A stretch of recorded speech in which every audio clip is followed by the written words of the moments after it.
All right, welcome to Touchdown Talks. I'm Spencer Taylor. This is going to be my near instant reaction to Thursday Night Football. Buccaneers at the Falcons. It was a wild one. Certainly going to be one of the better Thursday night games you're going to see. Quite often we get not too good, sloppy games, teams on short weeks.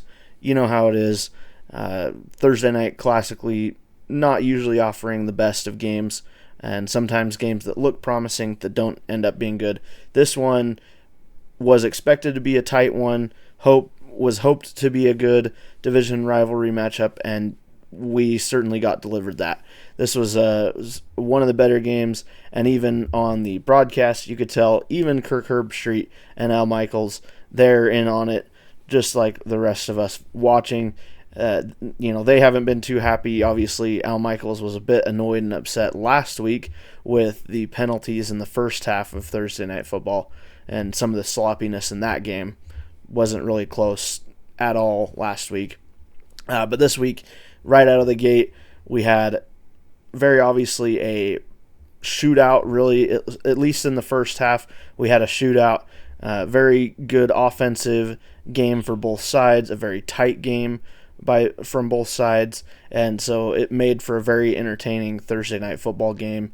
And as I said, a division rivalry matchup, one that very likely could have implications at the end of the season as to who wins the division.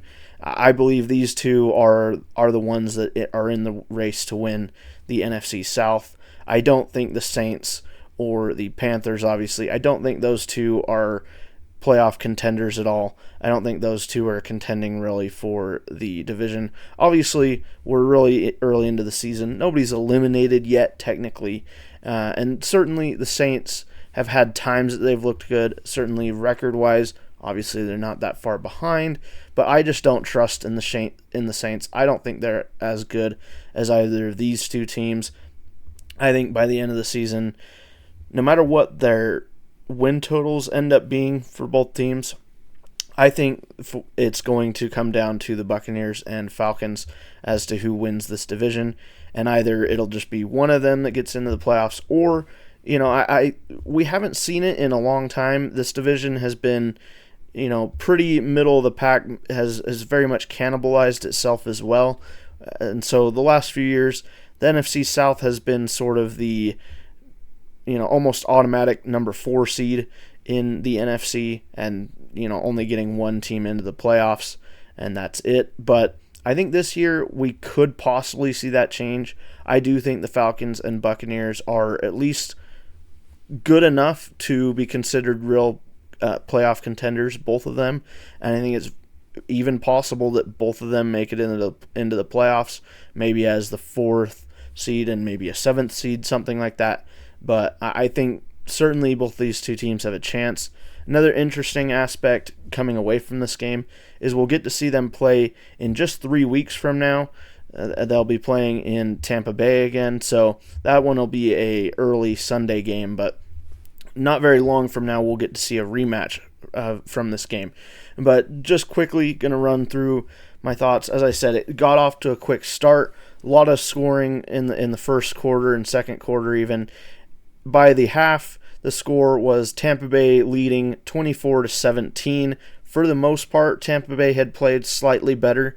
The main miscues for the Falcons were they had a couple times in this game, especially in the first half and third quarter, and even one in the fourth quarter late in the game. They had a couple times where they would get into the red zone or in plus territory, and they'd have an offensive penalty that would take them backwards.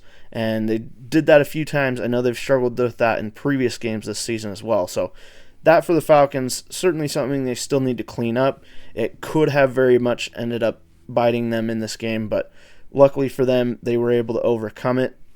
Also for the Falcons, a bit of an up and down game for their kicker, Younghoe Koo. We all know who he is, but he had some really good moments and some not so good moments.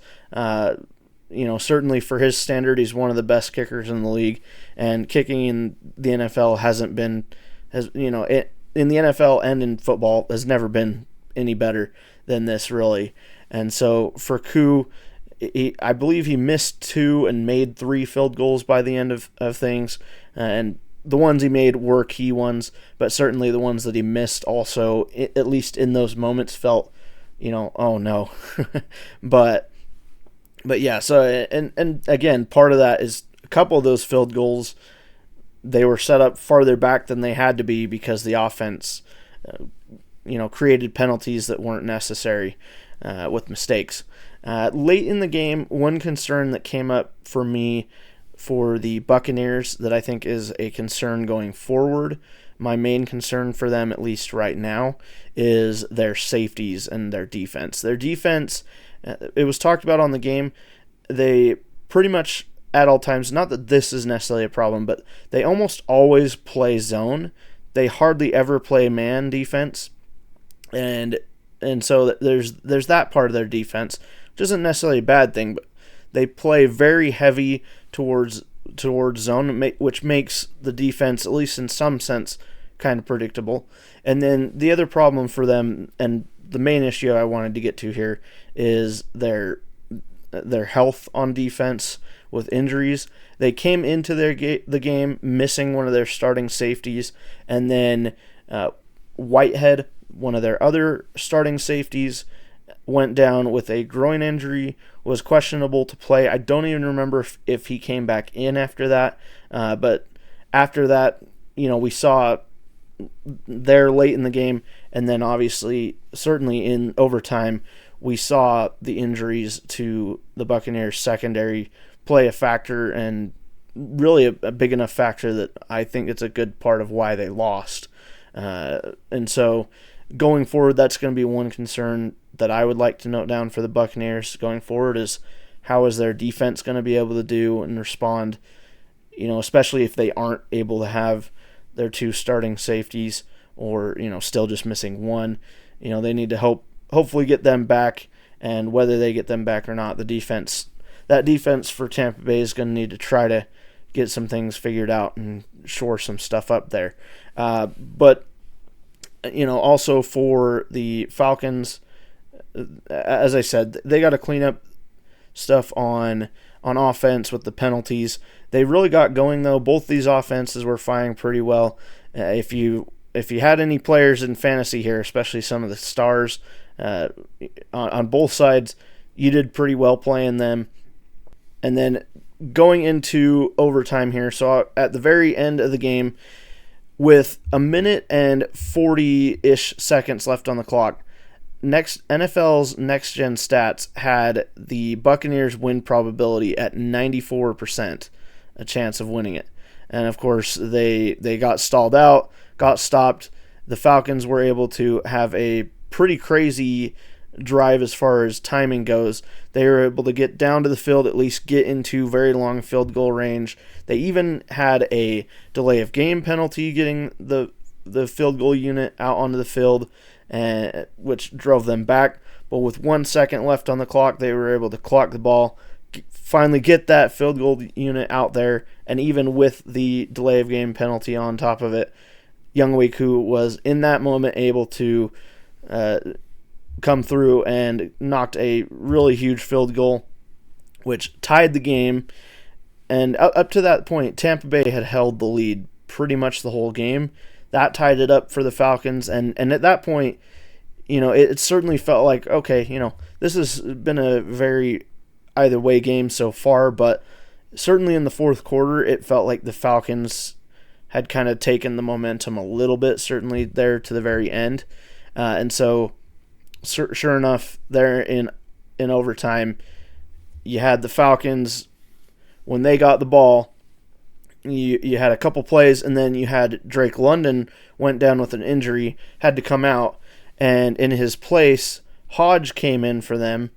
He's in his 7th year in the season of his career. His 7th season of his career. Came in and had 2 receptions tonight, and the last one, the one that mattered, and he was, of course, emotional about it after the game. Certainly props to him, but he came in replacing Drake London, and the Buccaneers defense just let him go Kirk Cousins threw about a medium length pass down the field to him, and he was able to get through the zones and escape some tackles. I mean, the Buccaneers really weren't even able to put too much pressure on him as far as actually getting chances to tackle him. He was just able to outrun most of the defenders in his way. The safeties couldn't get to him in time. He outran the Buccaneers defense and got into the end zone for a 45-yard touchdown to end the game. And so that gave the Falcons the win, 36-30. So I thought it was an excellent game. It was certainly fun to watch all the way through. And certainly for the Buccaneers, painful loss there. You led pretty much the whole game. And again, with about 1:40 left in the game, your odds of winning it were pretty high. But it certainly felt like it. All you needed was a stop. But as we saw there in that final drive of regulation and in overtime, Bucs defense just wasn't able to do it. Neither defense really is that strong, really. That is one concern, too. Again, the Bucs with their secondary injuries as well. The Falcons aren't the greatest at getting a good pass rush. They just don't have. The Falcons have struggled with having a good pass rush for years. Coming into this game, they were last in the NFL for pressure rate. So both of these teams' defense is still a bit of a concern in my opinion. But for the Falcons, another thing is, for the Falcons, they're 5 for 5 on games that have been decided by one possession. They have been in close games all 5 weeks so far this season, and I think the Falcons are just going to simply be one of those teams. Seemingly every year we have like 2 or 3 teams that are like that, where basically every single game of the season for them is within a touchdown, whether they win or lose them.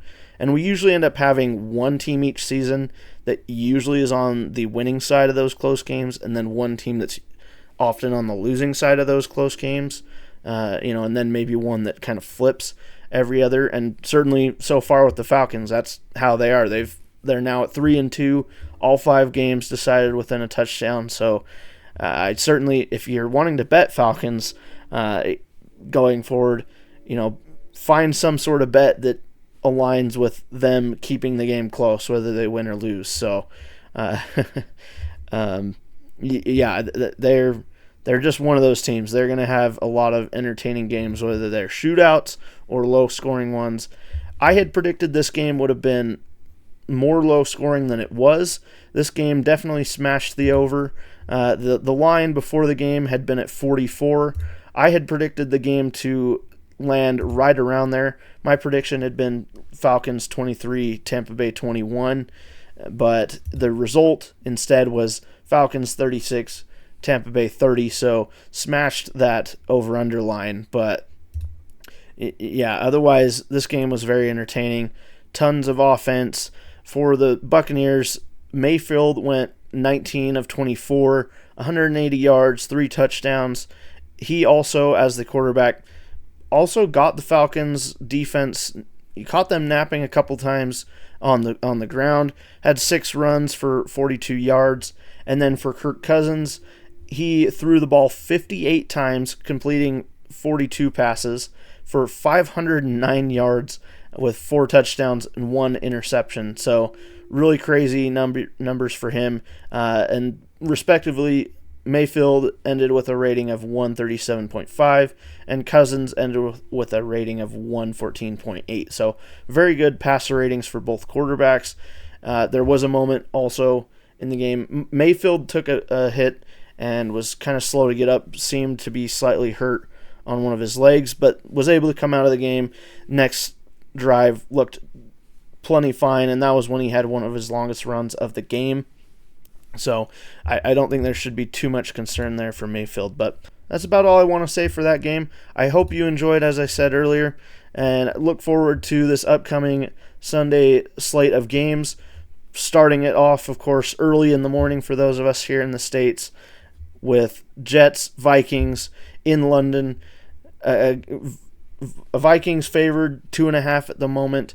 Vikings 4-0, Jets 2-2. I think the Vikings are going to win that one. And then, of course, we have all the other Sunday night games and then Monday night. So I hope you will enjoy those games, and I will see you in the next video.